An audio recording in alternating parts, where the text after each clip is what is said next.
Yes, well, here we are. Week 3. Yes, third time's the charm, hopefully. Yes. I'm Jay, I'm Lucy. and today we're going to talk about 8th grade.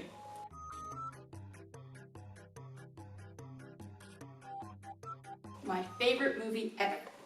Interesting. It's at the top of my list. Do you want to know why it's at the top of my list? Well, yes, that's the whole reason we're here.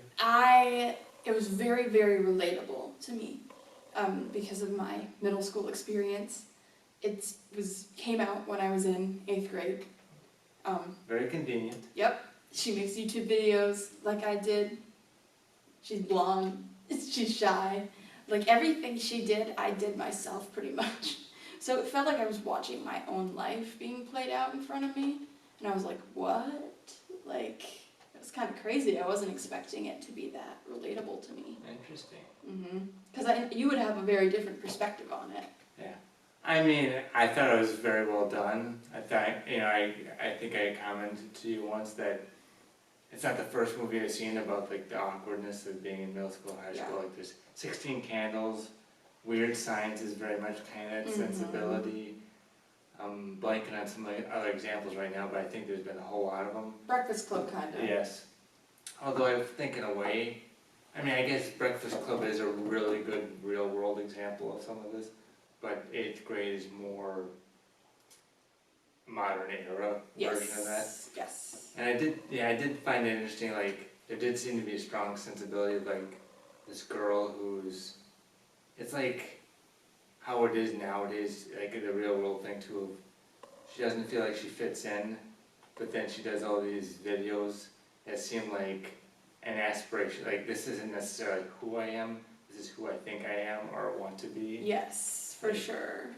Because all her videos kind of circle around those topics of like self-love and goals and how to be like this and how to be like that. How do I get my bestest friends and how do I have everyone thinking like she's cool, she should be invited to all the parties or gatherings. Right. Yeah, especially like the end where she's like, Gucci. Yeah. It's very like, this is who I want to be and not who I am.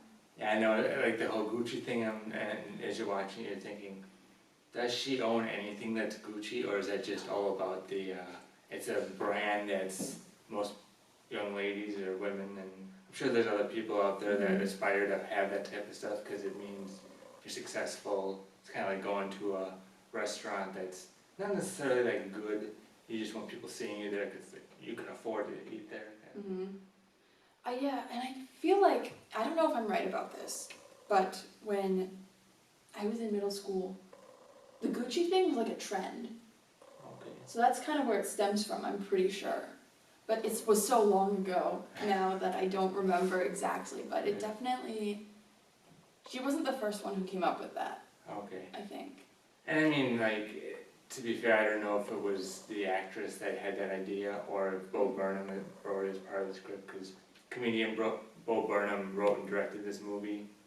And I know it's basically, he does stand up a lot and he's been in movies himself. And what he was saying that he noticed most of the reaction from the stand-up comedy was middle school age girls were saying like, yeah, I can relate to that. And it's just a fascinating thing that a guy who is very much removed from the middle school girl experience has material that so relates to what they're going through.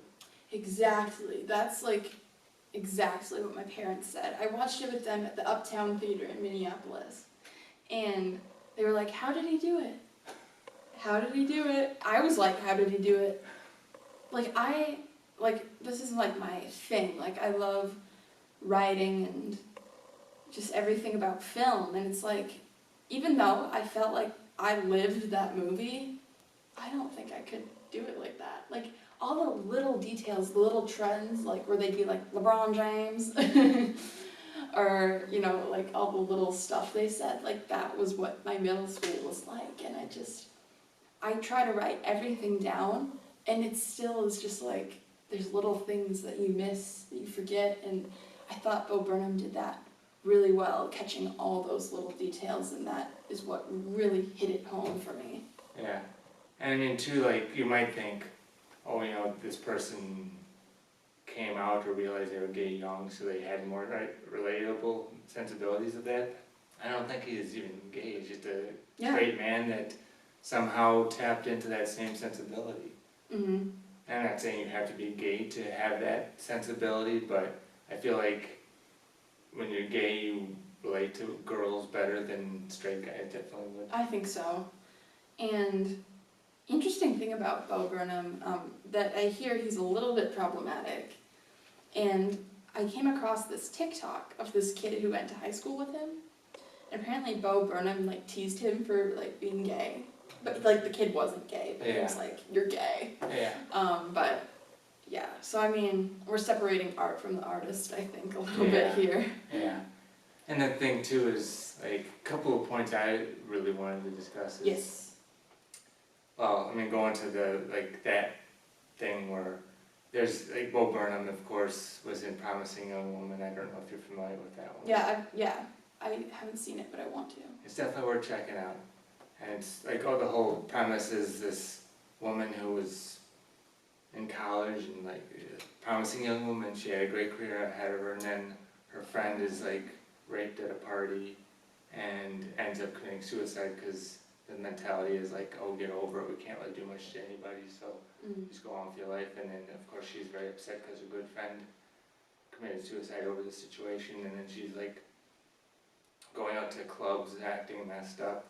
And then guys take her home, and then it's, you aren't a gentleman, you're just trying to pretend like you're a gentleman because you want to get with me when I'm all messed up and stuff. Mm-hmm. But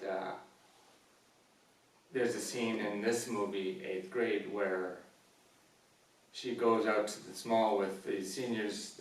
Like there's a senior day where, as an 8th grader, they bring in the 8th grader to the high school, and then they spend the day with the senior and get to know him, and she like really bonded with the girl she was hanging out with. So then the girl's like, come to the mall with me and my friends, it'd be cool. So she does, and then it ends with they're all getting a ride home from the one guy, because it's two girls, the girl she knows and another girl, and there's two guys that they're hanging out with. And then she ends up being the last person in the car with this guy who's like, it's weird that we're separated like this, let's pull over. And then he gets in the backseat with her and wants to play truth or dare, and then it turns into like, you should take off your shirt and stuff. Yeah. And it's just like, wow, you know, even before Bo Burnham was part of Promising Young Woman, like, this is that sensibility of, you know, the guy who's older and trying to manipulate a younger girl into doing stuff. And it's like, you want to get to high school and be a loser or whatever. It's like, very fascinating how, you know, and it's, as I say, like, he's never had the experience of being a girl in the 8th grade, yet he has this scene that's like, wow, like, A lot of girls could probably relate to it. yeah, and it's just such an intense scene. And then also, like, you know, with our culture of when you get assaulted, people don't believe it, and or the sensibility of, I don't want anybody to know this happened because then I would feel weird about it. Because she says like, please don't tell. I can't remember the other character's name. The senior girl. Oh, she really, Yeah, I don't remember her name. Kayla, But- maybe, I don't know. I think it was Kayla. Yeah, she's like, please don't tell her about this. And it's like, in your head you're thinking like, well, of course he's not gonna say he did anything because he doesn't want to have her think he's an asshole or whatever. But Right. it's just, and then she's just so worried, and she gets home and she's all angry, and there's a distinct sense of, it's my fault, I should have wanted to do that, but I didn't feel comfortable. Yeah. And it's just such a fascinating moment, and especially like considering Bo Burnham ended up acting in Promising Young Woman, how it's such a precursor to that kinda. And I thought the scene when she gets home and she like goes to her room and how the sound kind of cut out, like I thought that was like a really brilliant depiction of how she was feeling and Yeah. how like when you're that age your emotions like can run so high. Yeah. And then like her dad's trying to be solace for her, but Yeah. it's like also a trick of when you're a single dad taking care of a girl, you know, there's a limit to how much you can do for them or be there for them, because you can't necessarily relate to all that they're going through like a mother would. So. Right. But the dad is definitely, I mean, he was cast brilliantly. Like, Yeah, I think they did a very good job finding him, and yeah. The name, I think he was acting years ago and hadn't done anything for a while, because I wanna say the actor that got, I recognize the name in the credits, but I can't remember what he would be from. I think it was Josh Hamilton that cast as the dad, and Okay. he was in some stuff late 80s, early 90s. Oh, okay. Then the other thing I also thought was interesting was there's a scene where it's after school and there's the girl in the class, Kennedy's having the birthday party, Yes. and the mom's picking her up from school, and it's like, hey Elsie, are you coming to the party tomorrow? And it's like, I don't know, I've got stuff on her nose, and it's like, yeah, you should come, and like, is your dad around and stuff, and so then she's like, okay, fine, I'll come to the party, and then she gets there, and there's a little moment where the mom's like, hey Elsie, it's good to see you, where's your dad? And oh, she took off, and there's a distinct sense of like, this mom doesn't care that Elsie's there. She was hoping that dad would be kind of hanging around a little bit, like, maybe she's a single mom herself, so it's like, I was hoping to like kind of get in with your dad a little bit. Interesting. I never noticed that. I mean, maybe I'm wrong, I only watched the movie once, but there did seem to be that sensibility of, I'm not asking you to this party because, oh, I think you and Kennedy should become friends. I'm asking you to this party because I think maybe she's a single mom, so it becomes, your dad's cute, so wouldn't mind spending some time with him. Yeah. Now I have to rewatch it again. That's interesting. I want to know what you thought of the end of the movie. Spoiler alert. Yes, well, let's preface that by saying she's got this shoebox that says, I can't remember, God, but it's like the coolest girl in the world or something. Yeah. And then it's got all the stuff in it, and then it's revealed that it's a SpongeBob, looks like a trinket or whatever toy, and it's actually a thumb drive with this video of her saying, like, before, a message of herself from before she was in middle school saying, like, it's going to be great, by the time you're done, you're going to be super awesome and cool, and then she ends up burning that because she's upset with how things are going and doesn't think things are the way they should be. And so then it ends with her recording another video of herself to her senior year, like, you're going to be super awesome and cool, and then you're going to probably go on to a great college, and you'll probably have a boyfriend and everything.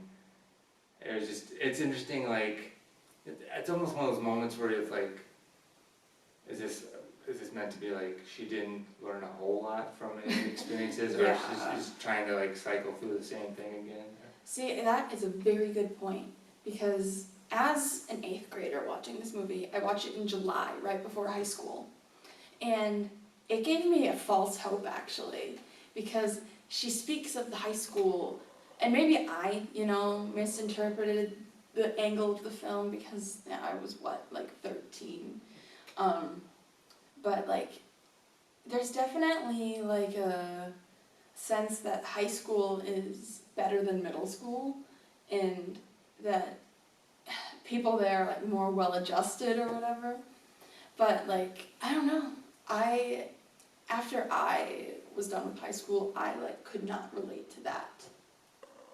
Interesting. Yeah. Like, Yeah. I disliked high school and middle school equally. So, like, this movie, it was one of the things, and I don't even know if it's wrong, because a lot of people told me, like, when I would tell them, oh yeah, I'm going into high school in the fall, they'd be like, high school's so much better than middle school. And then it wasn't. See, I think it also depends, like, I think the experience between being a guy and girl going into some of that stuff is different too, because, not to be crude, but girls change a lot between middle school and high school, like their bodies change, and then depending on how their body changes, then guys are going to show different levels of interest. Right. And I think for some girls, like, I'll finally have a boyfriend based on your body changing, and if you don't get that, then it turns into, well, high school sucked, or the girls are being mean because your body's not different than what you think it should be. And like, for me, like, I went to a private Lutheran school from kindergarten to 8th grade, and then I jumped to a public school for high school. So that was a very big culture shock. Mhm. So, yeah, like, early on I absolutely hated high school. By the end it was like, alright, but I didn't really focus on like, oh, I have to go to the best parties and be cool. Like, as long as I just had some people around me that I could enjoy being around, that's all that really mattered. Mhm. And yeah, like, and my only party times were like very end of high school. Yeah. That's more than me. But what did you think of the friend she makes at the end? Which friend are we talking about? Like the guy that she eats chicken nuggets with? Oh, They yes. talk about Rick and Morty. Well, this is a guy she actually meets at the Kennedy girl's birthday party. Yeah.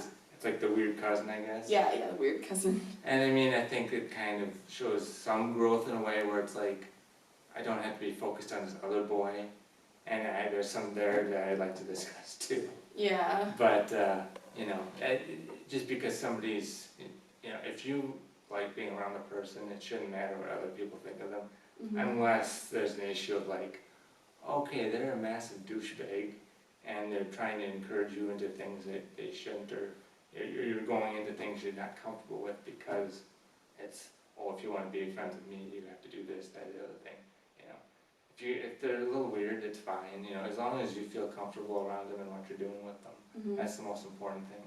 And don't let people talk you into stuff just because you feel like, oh, this is the kind of person I should be hanging out with. Right. And I feel like that happens in high school a lot. Oh, yeah.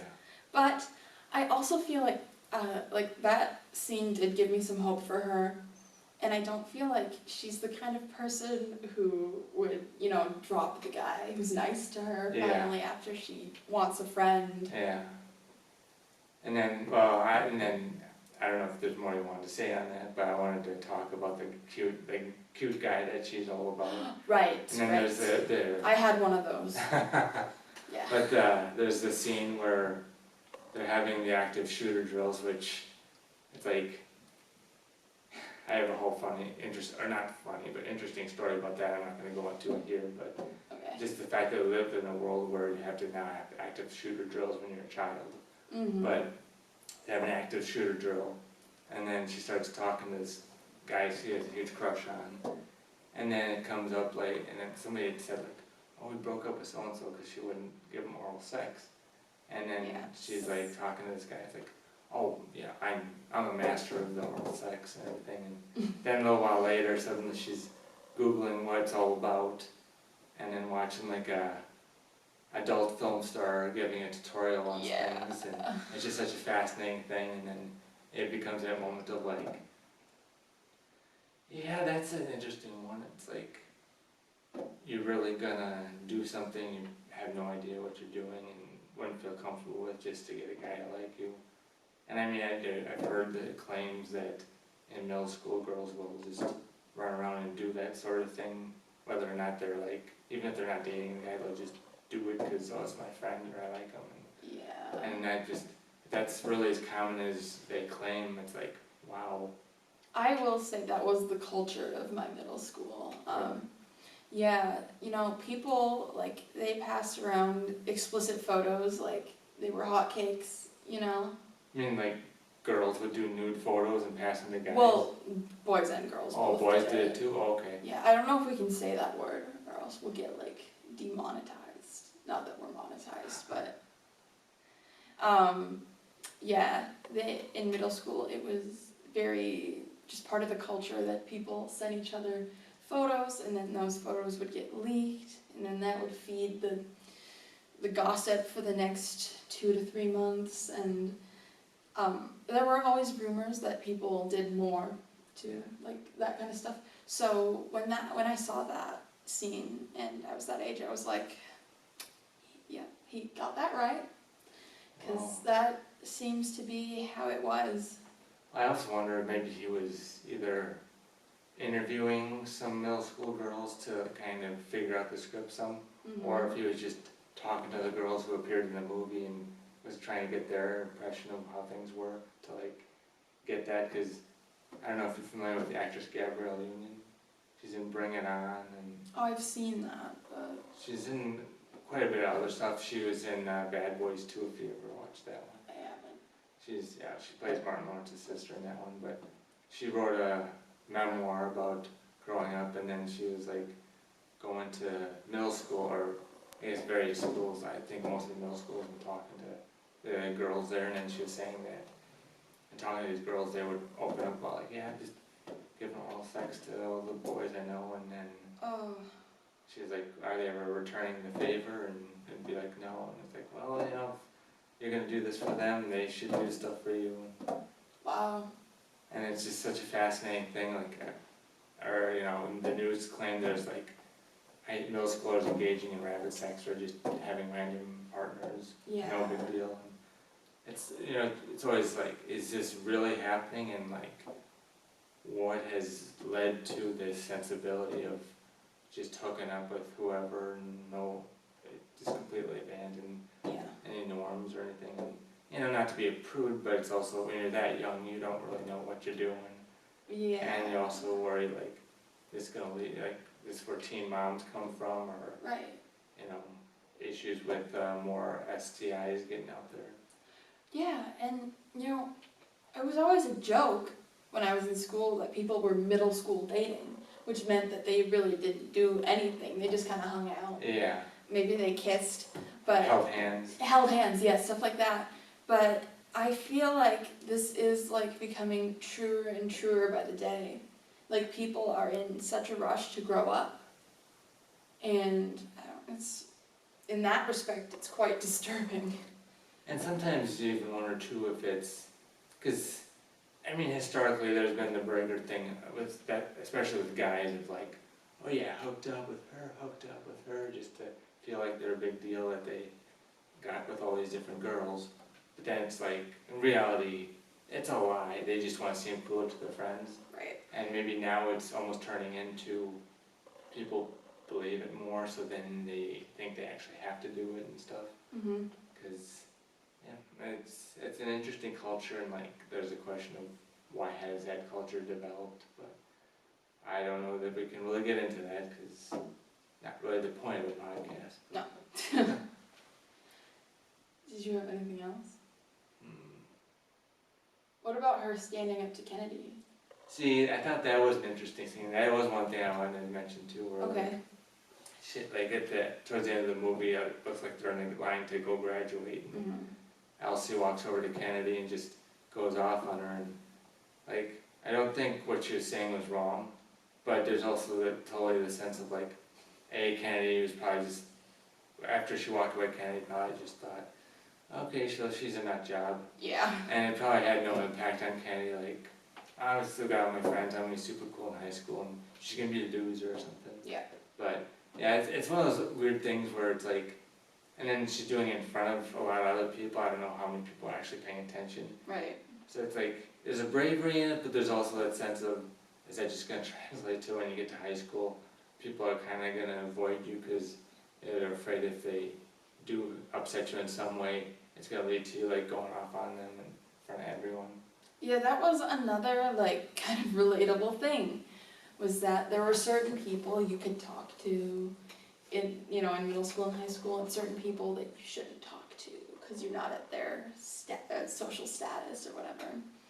And people can twist it like that you're just a weirdo. And that's, I don't know, I mean, maybe that's why she like was struggling to make friends. Because I kind of got pigeonholed too. You know, I had an awkward phase, and I guess it was more awkward than other people's awkward phases. So, yeah, I kind of was just there, like her. Yeah.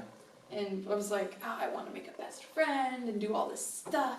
And I didn't start thriving really until college. Yeah, and I mean, it's tough to figure out your thing, and then you're also like stuck with the people you're around oftentimes. Well, that's the thing about like living in Winona. It's a small town, and you're with the same people from preschool to high school, basically. Yeah, it's a tiny town and not the most cultured area. So. No. And yeah, I'm sure there was many reasons why I ended up that way, but yeah, I don't know. It's interesting to think about. In that movie, just gets me. He gets me. I definitely think it was a well done movie. Yes. I think well put together. Soundtrack I loved, like the original score Oh, okay. with the synth. Yeah. See, that was in a way that's kind of interesting because that was very 80s, I think. Mhm. Yeah. I found it really inspiring, and I actually, right after watching that movie, I went home and recorded my own video to myself. And I was like, yeah, kind of just like, you finished high school, congratulations, I bet you're super cool. And I was like, oh no, I'm not, but I'm glad the movie got you excited. Yeah. And I mean, I would say like, I mean, it's okay to never be super cool. I know you'll never achieve that, and I'll never really achieve that, but we can just be happy with who we are, I guess. Yeah. But this movie actually, it did start me on doing something really good, which was every year since 8th grade, I've recorded a video interview for myself, and I've interviewed myself the year after. So I started then, I interviewed myself as a 9th grader, kept going, and I do it every, like, last Friday in July. Oh, So okay. it's coming up. Oh. And I have, lots to discuss about my college experiences and stuff. But that movie, it just, it struck a chord and helped me develop like this kind of healthy habit that I can use to kind of vent to myself and encourage myself, because I do that on there sometimes, but no one will ever see it except for me. I was gonna ask you, do you share this with anyone ever? Nope. No. No. Not the courage for that, or just it's Maybe never intended someday, but I talk about like, all the awkward stuff they talked about in 8th grade, and then, it progresses as I transition into adulthood. I mean, anymore does anybody really transition into adulthood? No. I'm climbing up a very rocky hill to adulthood. I think we pretty much all are. You get to an age and it's like you're an adult, but it's like good luck getting a good job, and then good luck getting a decent place to stay. Good luck finding a group to socialize with all the time. That's what my videos are about. I just ask myself stupid questions, like, kind of what it's not stupid, but like, kind of just how the movie ended, where she's like, do you have a boyfriend? Like, who's your best friend? Stuff like that. And yeah, hopefully someday I'll have a better answer. Yeah, someday you'll be with that special person and things will hopefully be good for you. We'll see. Yeah.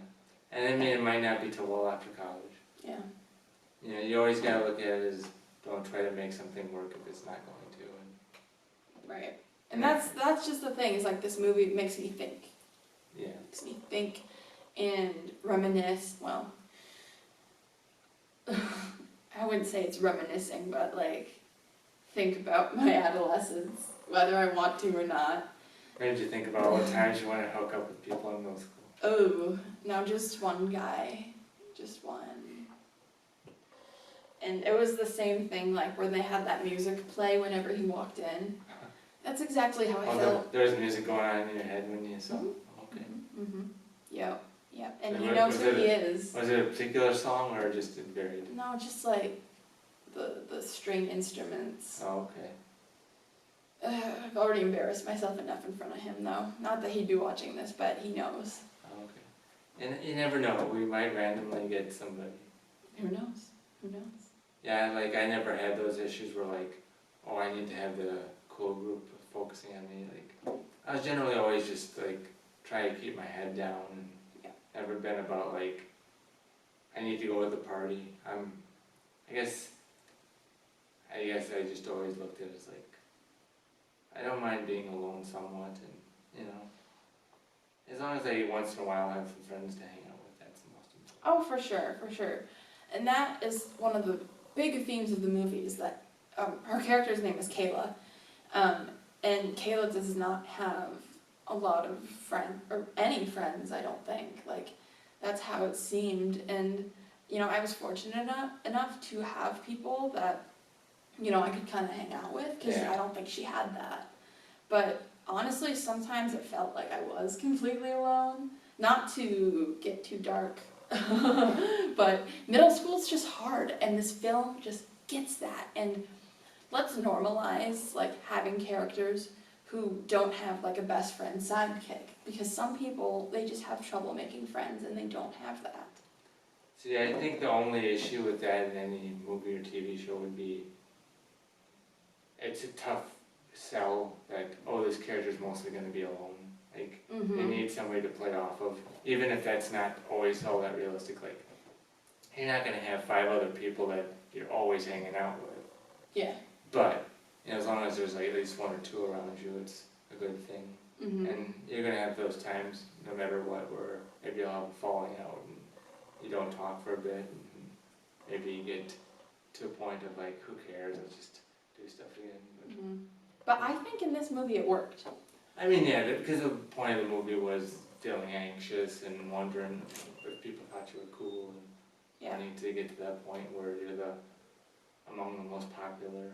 Right. It was all like, let's get inside her head and show you what the 2017 middle school experience is like. And that's what they did. Yeah, and then there's also the question of like, is it the most important thing being popular, or just having like a few good friends that, you know, nobody pays attention to you, but you're still like in a good place? Because that was always the thing of like, it seemed like at the beginning too, like she was recording the video, and it's like, don't have a lot of followers, it'd be nice if you could let some of your friends know about these videos, and then they can follow me too. Right. Yeah, she definitely has that need for validation from lots of people. Yeah. And there's definitely the sense of, it's just, she's young and thinks that's what's the most important, and then hopefully as she gets older, it becomes, oh no, I don't need validation for everyone else, I just want people around, like a couple of good friends or something. I think it would be interesting if we got a part 2. Yeah, Like, well, senior year of high school. yeah, that would be I don't know. quite fascinating. I don't know if Bo Burnham would return to I don't think so. And Elsie K. Fisher looks like totally different now. Yeah, well, and also I think, you know, Bo Burnham, you don't hear a whole lot about him as much anymore, I don't think. Maybe I'm wrong, but... I don't know where that movie came from. I mean, it came from him, but like, Yeah.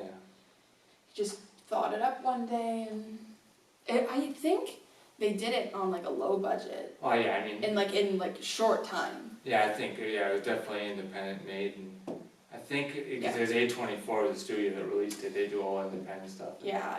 I do think it just really amounted to middle school age girls were seeing his stand-up, and like somehow they were the ones relating to the most, so then it became, well, let's make a movie about this, and yeah, and it's just, I think it's just, as weird as it sounds, you'd think a guy would want to do a movie about a boy in middle school, but it's such different experiences, and I mean, no, I feel like very few guys are willing to admit they have anxiety and have difficulty socializing, whereas like girls, I feel like it's put out there a lot more. Yeah. I like, as a writer, I have always wrote girls, because that's what I know. But like, I've toyed with the idea of writing from the perspective of a boy, but it seems so daunting. Like, I don't know, I would have to like have an in-depth interview with a guy, because like there's so many questions I have that I would want to do it justice, you know.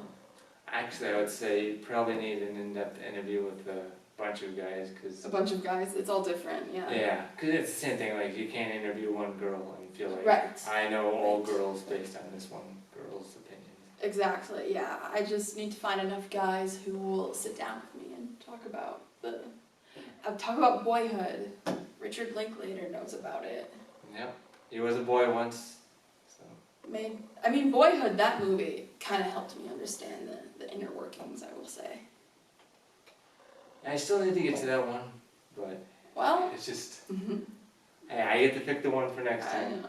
And I already made you watch Titanic, which was 3 hours, so Yeah.